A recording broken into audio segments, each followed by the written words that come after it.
The Bondage of the Will by Martin Luther, narrated by Isaiah Hughes. Chapter 1. Prefaces to The Bondage of the Will.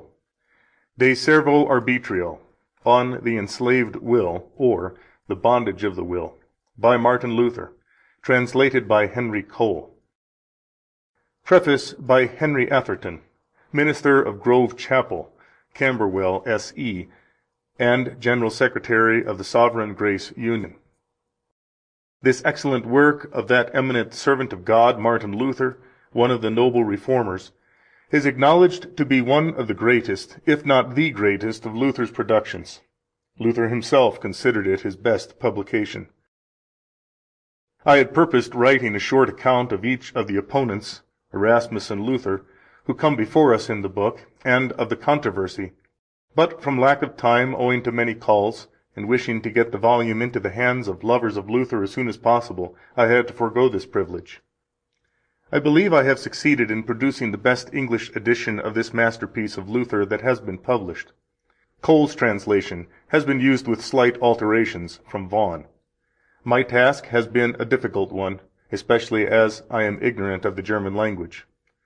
Luther's scriptural quotations are, of course, in the German tongue, and as he often seemed to quote them from memory, and as no references to verses, and sometimes none to chapters, are given, and sometimes the wrong name of the book is given, English concordances have been of very little help to me, and often no use at all. Yet I trust this edition will prove a success in spite of my handicaps. Although Luther used certain words that I should not employ, yet I have adhered faithfully to his own phraseology as translated by Cole. Luther speaks for himself. This book is most needful at the present day. The teachings of many so-called Protestants are more in accordance with the dogmas of the Papists or the ideas of Erasmus than with the principles of the Reformers.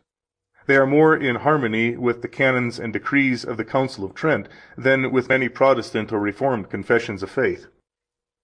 If the Lord should be pleased to open the eyes and understanding of some of these so-called Protestants to whom I have referred, through the perusal of this work of the great Reformer, Luther, enabling them to see that they are at present believing and teaching awful delusions contrary to the Word of God and the Protestant Reformed religion, and causing them to return to the old paths, the labors of the Sovereign Grace Union will not have been in vain.